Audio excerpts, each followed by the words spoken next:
dans cette nouvelle vidéo, cette 6e clé que je vais vous partager sur cette mini-série web que j'ai appelée Comment accompagner de façon sereine, détendue et de façon efficace, efficiente le psychotraumatisme. Alors, cette 6e clé que je vais vous délivrer aujourd'hui, c'est la clé, j'ai envie de dire, peut-être essentielle en termes de présence et de posture, c'est de ne pas se croire indispensable. Ce que je trouve assez difficile très souvent à comprendre, à se rendre compte, c'est que les personnes n'ont pas attendu que vous soyez là pour aller mal. Les personnes savent en général gérer leur vie, leur casserole, leurs gênes, leurs émotions avant que vous soyez là. Et de fait, ce n'est pas de votre faute si elles vont mal. Elles n'ont pas attendu que vous soyez là pour aller mal ou pour aller bien. Dit autrement et plus simplement, en tant qu'accompagnant, en tant que thérapeute, on n'est pas indispensable. Au sens où, si ce n'est pas nous qui pouvons les aider, d'autres pourront très bien le faire. Je vois tellement cette posture de sauveur, et je ne sais pas si le triangle de Karpman, le triangle dramatique, vous peut-être vous parler, il y a sauveur, bourreau, victime. Eh bien, quand on est sur cette posture de sauveur, on place indirectement, implicitement, systémiquement l'autre en position de victime, et de fait, on l'empêche aussi de quitter ce triangle pour trouver sa liberté et son autonomie. Bien sûr, je ne parle pas ici des cas extrêmes des personnes dont la vie est en danger. Les personnes en dépression profonde qui ont tenté ou qui souhaitent tenter de mettre fin à leur jour dans ce cadre-là, et ce cadre assez restreint de personnes et de situations, à cet endroit-là, en accompagnement est indispensable, et il se peut que vous soyez indispensable. Mais là encore, restons humbles. Si vous n'êtes pas psychologue, psychothérapeute ou psychiatre, vous n'avez aucune légitimité à accompagner seul ce type de situation où la vie est en danger. Du coup, restons à notre place, restons des accompagnants de l'humain, des accompagnants de l'être, sans en faire plus et sans se croire indispensable. Je vois beaucoup aussi dans les formations des personnes qui ont un syndrome de l'imposteur. Ça, on l'a très souvent expérimenté quand on commençait la pratique, ou parce qu'on n'a pas le label, le diplôme reconnu officiellement, qui, selon notre perception interne, nous permettrait d'être légitime, ce qui n'est en fait absolument pas le cas.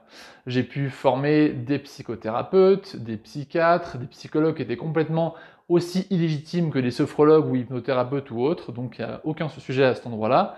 Mais le syndrome de l'imposteur pousse très souvent la personne, j'ai vu ça, à en faire trop, à surenchérir, tellement elle se sent dans une fausse posture de sauveur, elle va mettre les bouchées doubles, faire des séances très longues, mettre une énergie intense, trop s'engager, trop s'investir, et du coup de façon assez injuste, et venir vouloir trop aider l'autre et en fait ne pas l'aider du tout au final.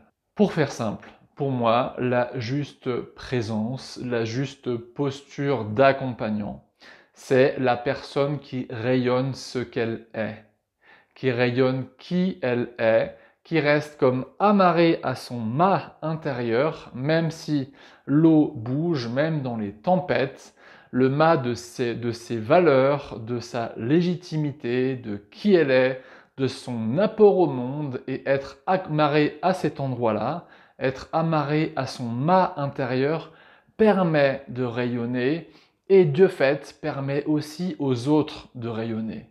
Parce que pour moi, la juste place du thérapeute, la juste posture, la juste rayonnance, c'est d'être une personne inspirante. Une personne qui fait envie.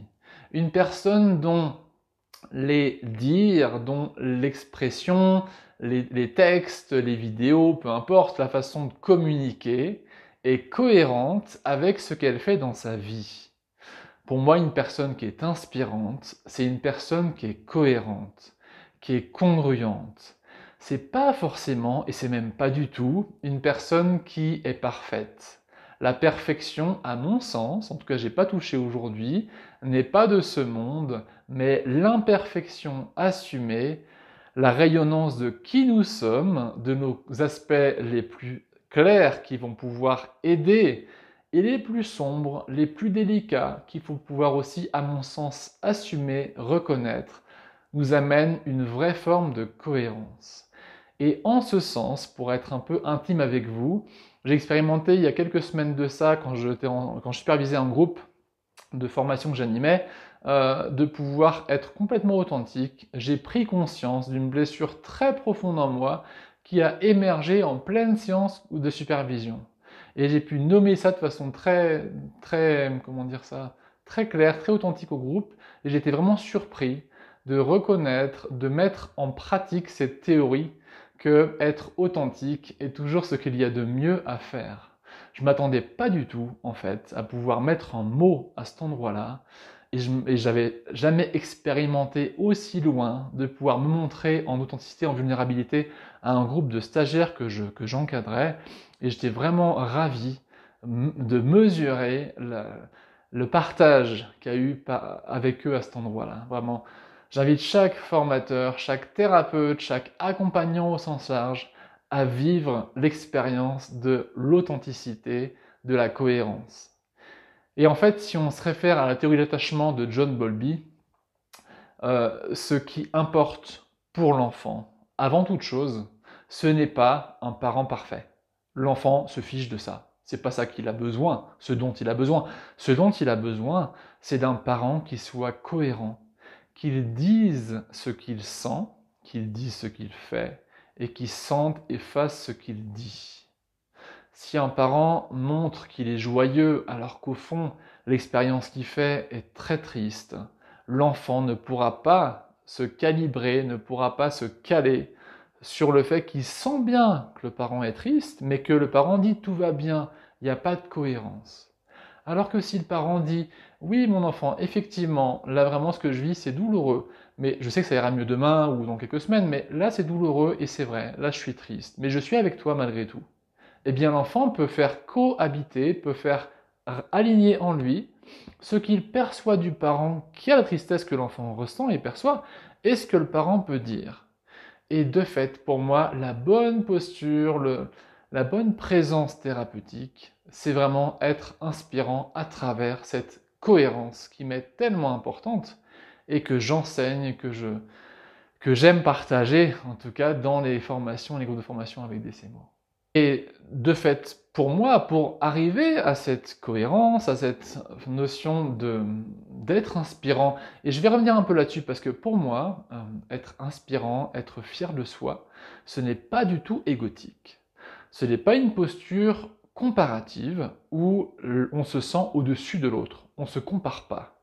Pour moi, être fier de soi, c'est être fier en comparaison interne. Je suis fier par rapport à ce que j'ai pu être dans le passé. Je suis fier de pouvoir être davantage qui je suis, de pouvoir davantage honorer mes valeurs, mes besoins, mes sentiments, mes zones d'ombre, pouvoir les vivre, les partager.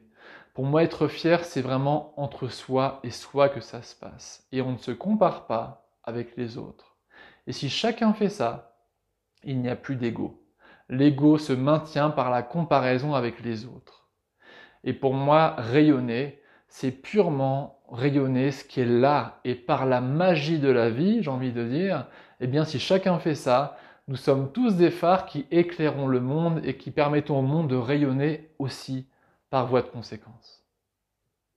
Et pour moi, les deux axes que j'ai découvert, que j'ai rencontrés, que j'ai expérimentés, c'est d'une part, bien sûr, toujours se former, rester techniquement un petit peu à la pointe de ce qui existe pour toujours être plus aidant, plus soutenant, plus ajusté, avoir des connaissances neurologiques, biologique, psychologique de ce que nos clients et nos patients vivent, ce qui me paraît fondamentalement important et intéressant, mais aussi une vraie connaissance, une vraie conscience de soi, de ses mécanismes de défense, de ses limites, à travers la thérapie, qui est plus sur la vision de la vie privée, et aussi d'une supervision régulière de sa pratique professionnelle, qui permet ainsi d'être toujours plus ajusté, présent, à la bonne manière pour les personnes qu'on accompagne et qui nous font cette confiance.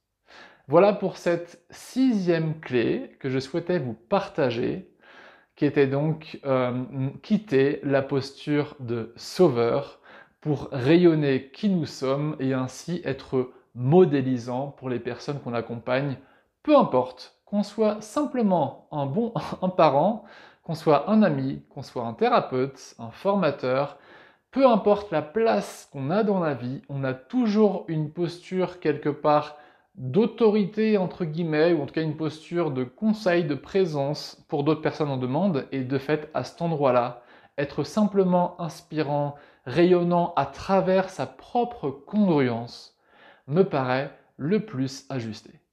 Voilà pour cette 6e clé.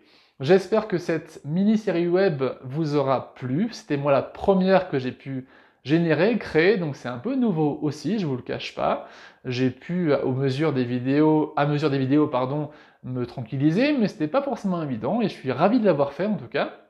Et j'espère vraiment que ça vous a apporté des petits éléments de conscience, des petites graines de conscience pour vous aider sur votre chemin, quel qu'il soit. Voilà, encore une fois, vraiment je vous invite à cliquer en bas pour venir faire le petit test pour votre capacité à prendre en charge le psychotraumatisme et je vous dis, j'espère à très bientôt. Au revoir, bonne journée à vous. Au revoir.